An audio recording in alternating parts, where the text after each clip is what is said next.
In the IELTS test, you hear some recordings and you have to answer questions on them. You have time to read the instructions and questions and check your work.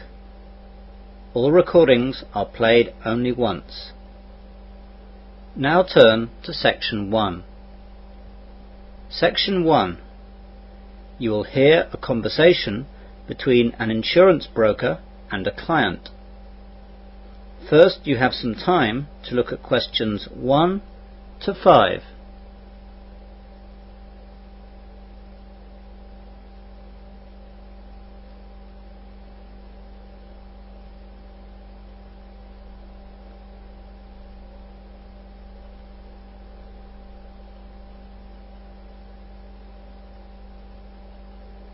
You will see that there is an example.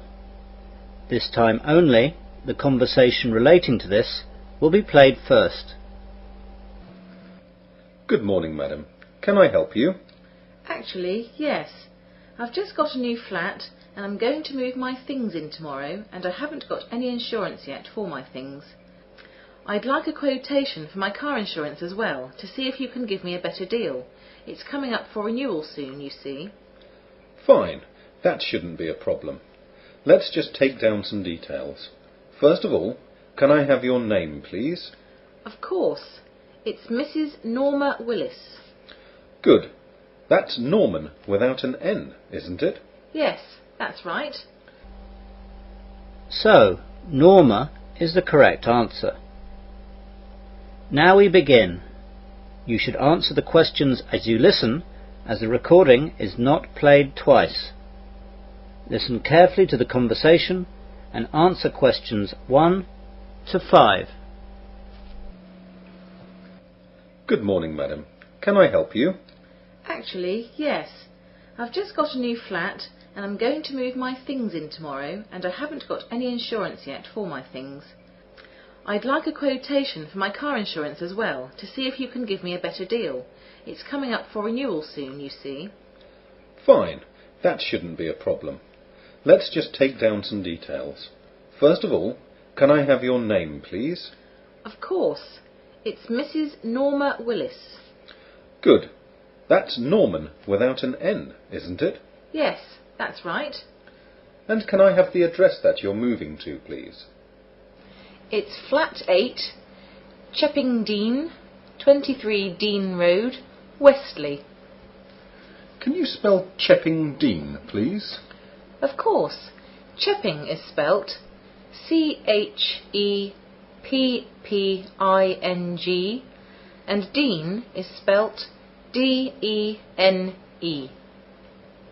The name of the road, Dean, is spelt the same way too.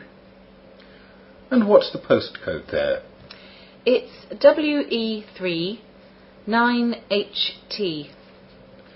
Can I take a telephone number? It will have to be only my mobile, I'm afraid, as I haven't installed a landline yet.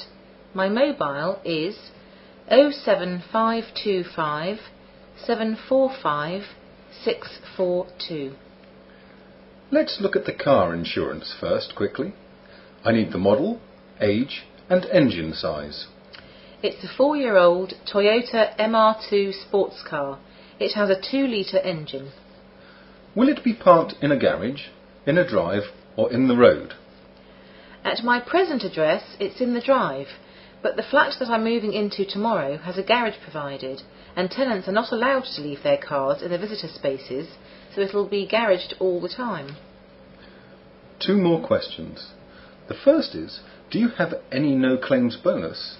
And the second is, do you have any driving convictions? I have 3 years no claims, but I had a claim for a new windscreen this year, and I don't know if that will affect it. No, that won't count. The no claims will stand. Good. As for convictions, I have 3 points for being caught speeding 2 years ago. Before the conversation continues, you have some time to look at questions 6 to 10.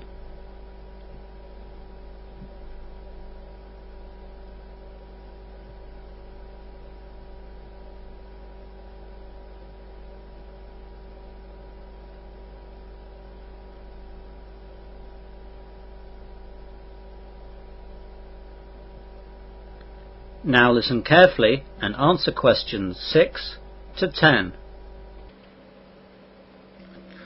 Right, let's have a look at the household stuff now, while the computer is checking rates for the car.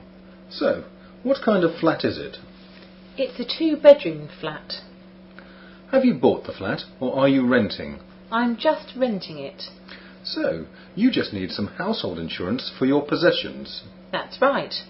First of all, can you give me a list of all the things that you want covered by the insurance? Yes. First of all, there's my electrical goods, like my hi-fi, TV, DVD player, video player, a couple of radios, a hairdryer, my laptop and printer. I've estimated all the values of the electrical goods. There are various DVDs and CDs too. It should come to about £2,500. Anything else? Yes, there's my jewellery. I've some necklaces, bracelets, rings and brooches that I inherited. They're all in different metals and with different jewels. I've got a list itemising them all here. I've also got a small strong box which screws into the cupboard, so they're reasonably safe. Anything else? Well, just the usual kitchen stuff and clothes that I'd like to be included. OK, that's not a problem. Now I need to ask some things about the flat. What floor is it on? Well, I wanted a first floor flat, but this is a ground floor one. I can use the garden with it though. Yes, but the premium will be a little higher because of course a burglar finds it more difficult to enter a flat on the first floor. Oh, I never thought about that. What about safety measures in the flat? Well, there are 2 different keys for the front door, and one of them is a deadbolt, so that's quite good. I've been to the local shop and ordered a burglar alarm too, which has a motion sensor and everything. It's not in yet, but it will be soon. That's good. The windows are quite new and all double glazed, so like all new windows nowadays, they have extra locks on them, so that makes it quite secure. That's good too. So really, it's reasonably safe. That will make a difference on the premium. Do you know if there's a smoke alarm fitted in that flat? I never thought of that. I think it's the law now if you're renting, so there must be. Well, that's about it. Let's look now. I've got 2 quotes for you. First the car, and then the household. £750 fully comp for the car, or £500 third party fire and theft. The contents is £100. Does the contents cover me if I lose something or I'm robbed outside the home? As long as it's in this country and on the list of items covered, yes. Well, I'll keep the old car insurance as my present deal is better, and I'll take the contents. Can I pay by cheque? Cash, cheque, credit card, anything you want. That is the end of section 1. You will now have half a minute to check your answers.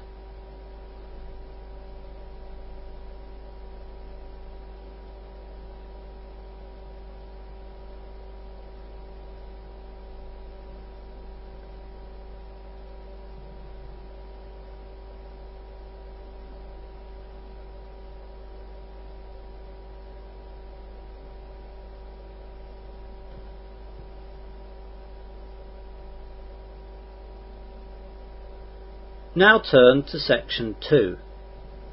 Section 2.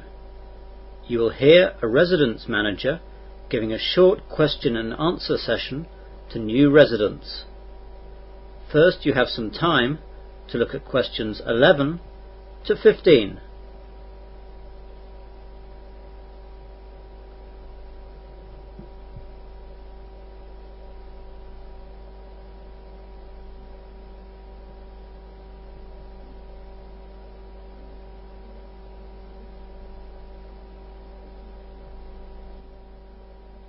Now listen carefully to the question and answer session and answer questions 11 to 15.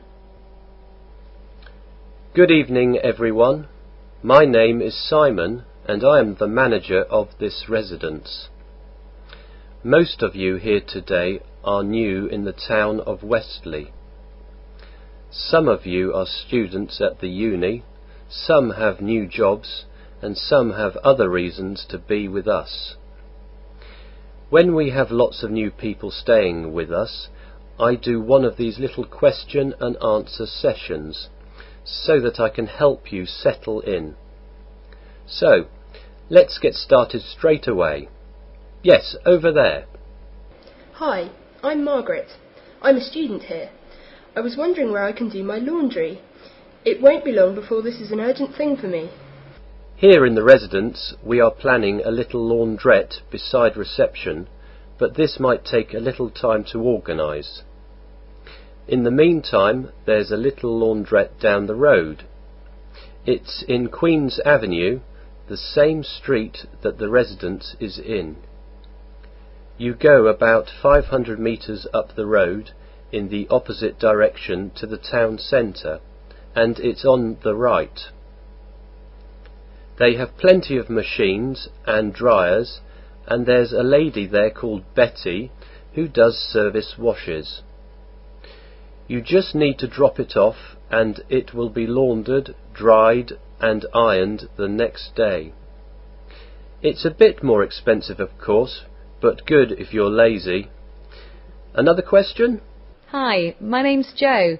I've got a new job at the other end of the high street. I was wondering which the best bus was to go there. The best bus for the centre of town is the 38. That takes you straight to the square. If you work at the end of the high street though, that still leaves you with about a 10-minute walk.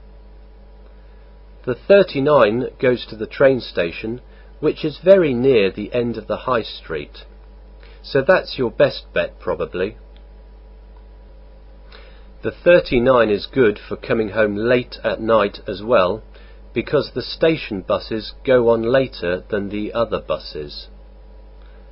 There's the 35 bus too, for getting to the high street, but it goes to the near end of the high street, and it's a good 20-minute walk after getting off.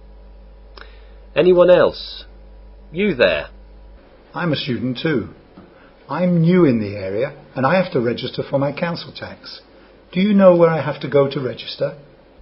Yes, we get lots of people in your situation. You other students need to do this too. First of all, get the information sheet from the Students' Union, which has lots of guidelines on registering and the discounts you should get.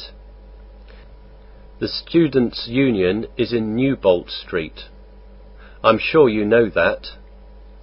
The actual putting your name on the list though should be done at the town hall, which is right next to the square. Some people are told that you can do it at the police station, but that's just the registration for non-UK nationals, not the council tax. You now have some time to look at questions 16 to 20.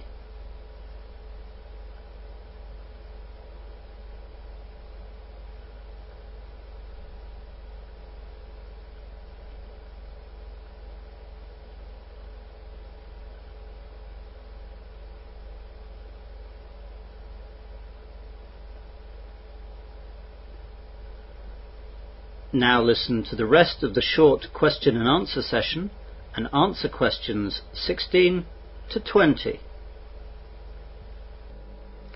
Any more questions? Come on, I'm sure you must have some more. Yes, I was wondering what we do in the case of a fire here at the residence. Well, the first thing to do is to raise the alarm by setting off the electric alarm system. Then, if the fire is not big, try and use the fire extinguishers that you'll find round the residence. If the fire is in any way large, just get out and go to the assembly point on the front lawn. Try not to go in the front or back car parks, as that's where the fire brigade will set up their stuff. You don't need to call the fire brigade, as our residence alarm is linked up to their system. Make sure you read the fire notices around so you know where the nearest fire escape is to your room. Don't panic and rush around. That gets people hurt. Just go briskly to the assembly point. Once every 6 months we have a fire drill which is attended by someone from the fire service to make sure we're up to scratch. One of these might be at night, so be ready. Hi everyone, I just wanted to ask what time the TV room closed for the night. It's just that my room is just across from it and I don't want to be kept awake all night. The usual cut-off time for the TV room is 11 p.m, though this is extended by 1 hour on Fridays and Saturdays. I know that some people want to watch late night films, but then you'll just have to buy your own TVs for your rooms. If you do have a TV in your room, then please think of others and keep the volume down. We take a very dim view of people disturbing others in the residence. The same goes for the TV room itself. Just keep the volume levels down. Anything else from anybody? I've got a question too, actually.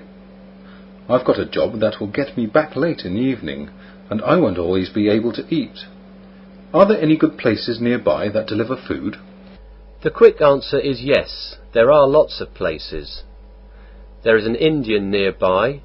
Fish and chips is sold in a shop that is, funnily enough, run by a Chinese family.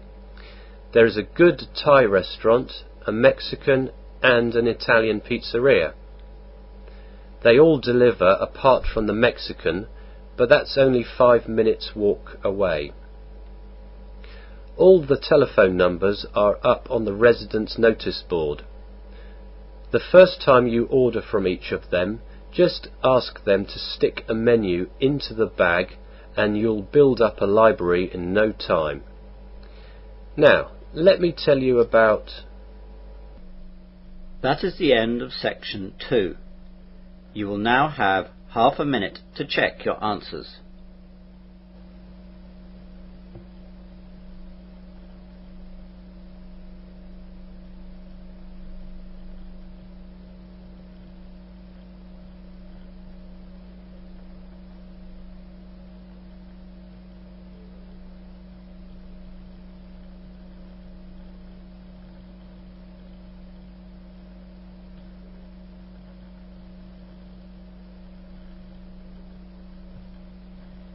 Now turn to section 3. Section 3. You will hear 2 students discussing a seminar report. First, you have some time to look at questions 21 to 25.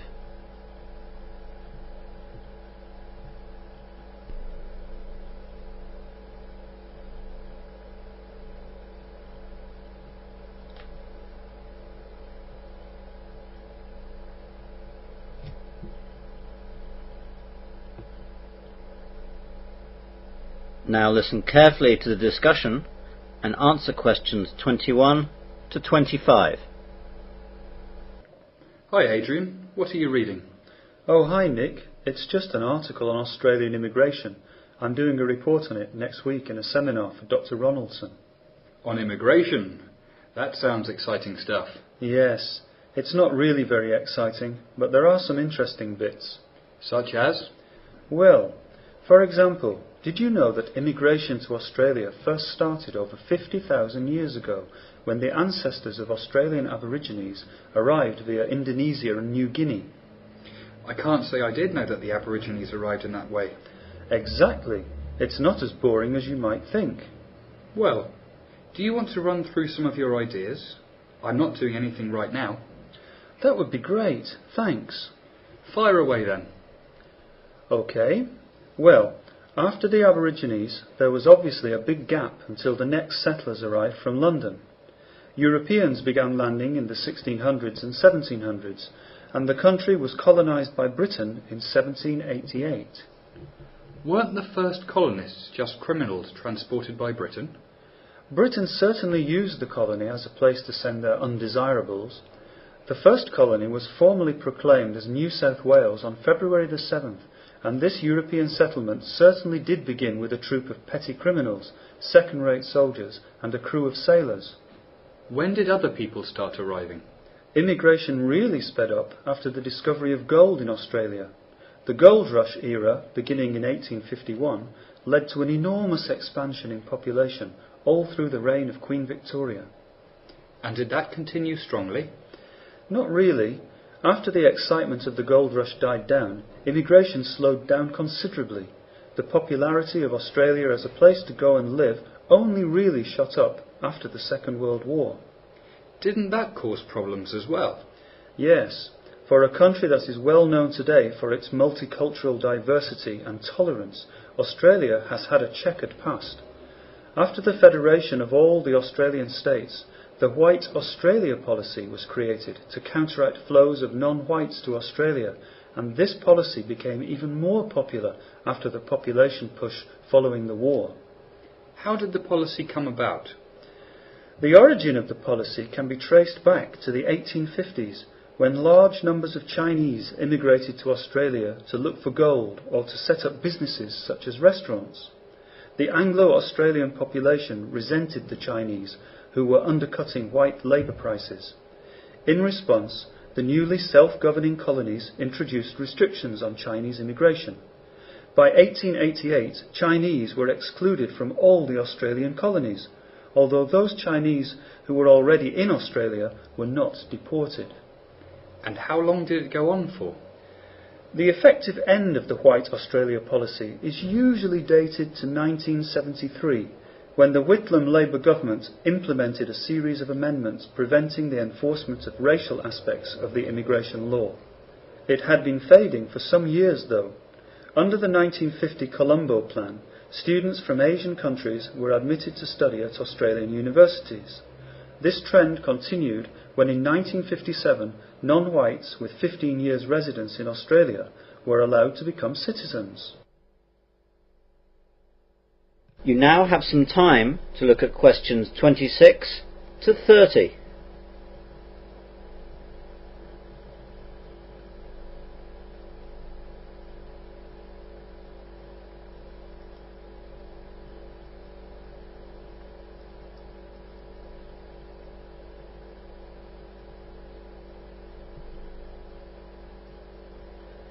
Now listen to the rest of the discussion and answer questions 26 to 30.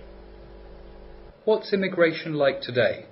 I hear a lot about it in the news. Yes, it's become a very important issue in politics.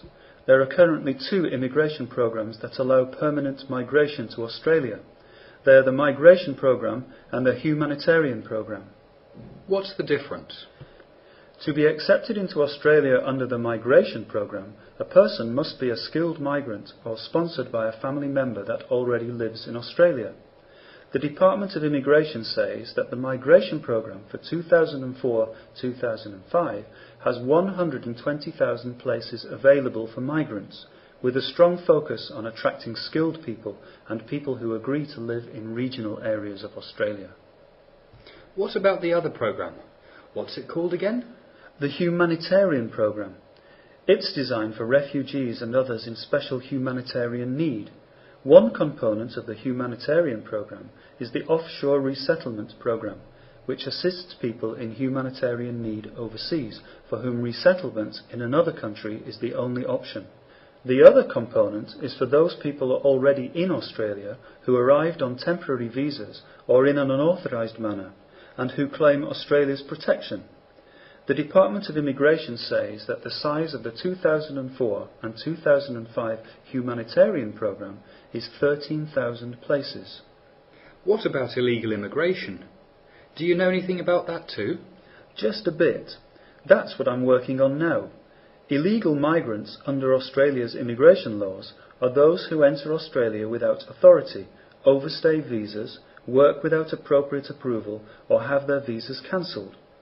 Australia's Migration Act in 1958 requires that all non-Australian citizens who are unlawfully in Australia be detained, and that unless they are given permission to remain in Australia, they must be deported as soon as is practical. Well, that sounds pretty good. I'm sure your presentation will be excellent. Thanks, I hope so. That is the end of section 3. You will now have half a minute to check your answers.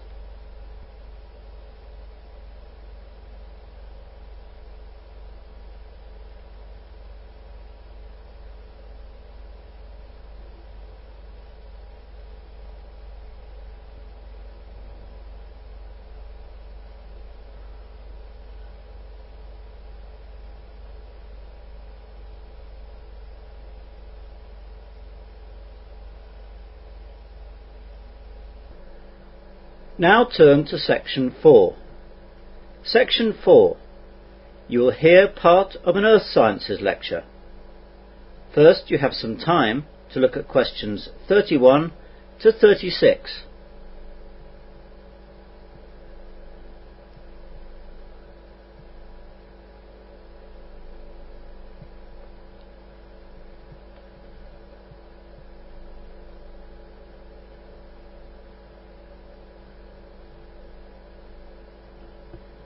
Now listen carefully and answer questions 31 to 36. Good morning and welcome to this Earth Sciences lecture. We've been looking recently at such phenomena as earthquakes, tsunami, volcanic eruptions and other natural occurrences. Today we're going to look at a lesser known feature of the Earth, which is known as the supervolcano. As the name implies, this is a volcano of a much larger size than what we normally imagine a volcano to be. The term supervolcano has no specifically defined scientific meaning.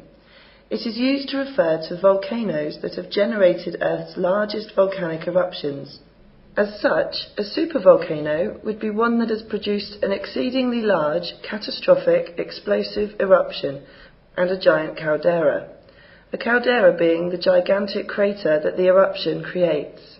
Whereas normal volcano craters are measured in the hundreds of meters, a caldera can easily be as large as 40 or 50 miles wide. Around the world there are several volcanic areas that can be considered supervolcanoes, such as Long Valley in eastern California, Toba in Indonesia, and Lake Taupo in New Zealand. There are also other large calderas in Japan, Indonesia, Scotland and Alaska. Not all the calderas are active though. Normal volcanoes are formed by a column of magma rising from deep within the Earth, erupting on the surface and hardening in layers down the sides. This forms the familiar cone-shaped mountain we associate with volcanoes. Supervolcanoes, however, begin life when magma rises from the Earth's mantle to create a boiling reservoir in the Earth's crust. This chamber increases to an enormous size, building up colossal pressure until it finally erupts. An explosion like this could send ash, dust and sulfur dioxide into the atmosphere, reflecting the sun's rays and creating a cold wave lasting several years. Crops in many areas would fail, and many species of animals and plants, including humans, would face extinction. The most recent caldera-forming eruption in the US was about 650,000 years ago in the northeast United States.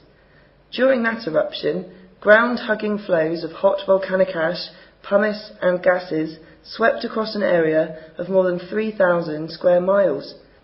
The eruption also shot a column of volcanic ash and gases high into the Earth's stratosphere.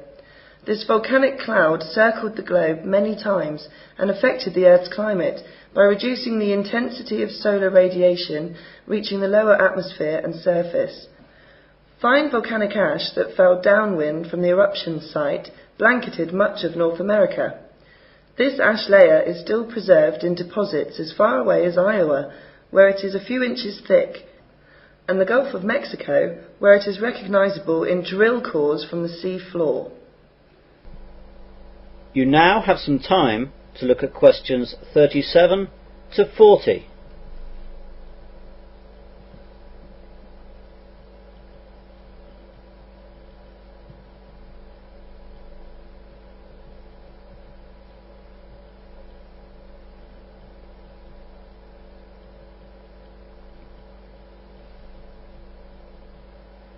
Now listen to the rest of the lecture and answer questions 37 to 40.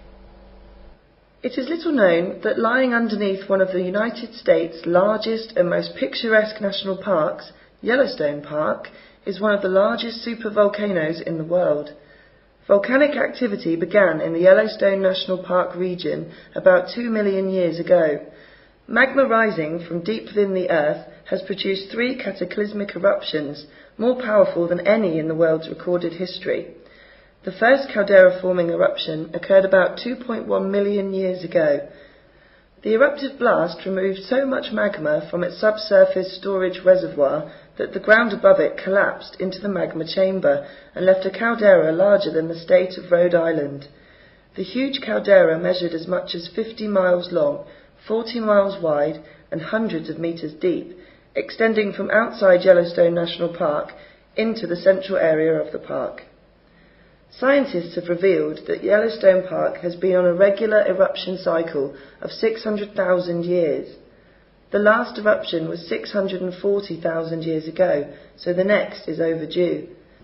The next eruption could be 2,500 times the size of the 1980 Mount St. Helens eruption. Volcanologists have been tracking the movement of magma under the park and have calculated that in parts of Yellowstone the ground has risen over 0.7 of a metre this century. This means the magma is rising. Geologists have called for a task force to be set up to consider emergency management in the event of a massive volcanic eruption or super-eruption. Experts say such an event would have a colossal impact on a global scale. The fallout from a super-eruption could cause a volcanic winter, devastating global agriculture and causing mass starvation. One past super-eruption struck at Toba in Sumatra 74,000 years ago and is thought by some to have driven the human race to the edge of extinction. Signs from DNA suggest human numbers could have dropped to about 10,000, probably as a result of the effects of climate change. The volcanic winter resulting from a super-eruption could last several years or decades, depending on the scale of an eruption, and according to recent computer models, could cause cooling on a global scale by 5 to 10 degrees Celsius. That is the end of section 4. You'll now have half a minute to check your answers.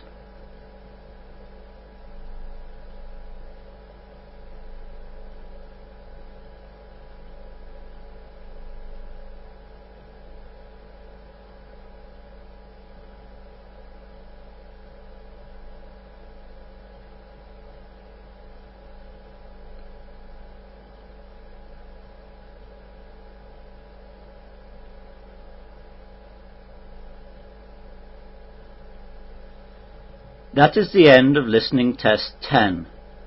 In the IELTS test, you would now have 10 minutes to transfer your answers to the listening answer sheet.